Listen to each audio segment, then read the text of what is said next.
Hello বন্ধুরা, আপনাদেরকে আনাবিয়া কিচেনে স্বাগত। তো আজকে আমি দেখাবো ইন্ডাকশন চুলা কিভাবে চালু করতে হয়। তো প্রথমত আমি ইন্ডাকশন চুলার পাওয়ার অন করলাম। এখন ইন্ডাকশন চুলা চালু করলাম। এখন ডিসপ্লেটা খালি, এখনো কিন্তু পাওয়ারটা আসে নাই। তো আমি যখন অন করব তখন পাওয়ারটা আসবে। তো আমি এখন অন করব, অন করার পর ওয়ান আসছে। তো এখন আমি একটি পাত্র দিয়ে দেখাবো যে ইন্ডাকশন চুলা কিভাবে পানি গরম করতে হয়। তো আজকে আমি কোনো রান্না বান্না করবো না, তো আজকে আমি দেখাচ্ছি কিভাবে পানি খুব দ্রুত গরম হয়। তো এখন আমার ফাংশনে টিপ মারতে হবে। ফাংশনে টিপ না মারলে আমার পাওয়ারটা বের হবে না।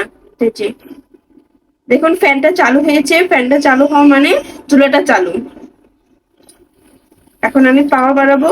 আপনাদের হাতে যদি সময় না থাকে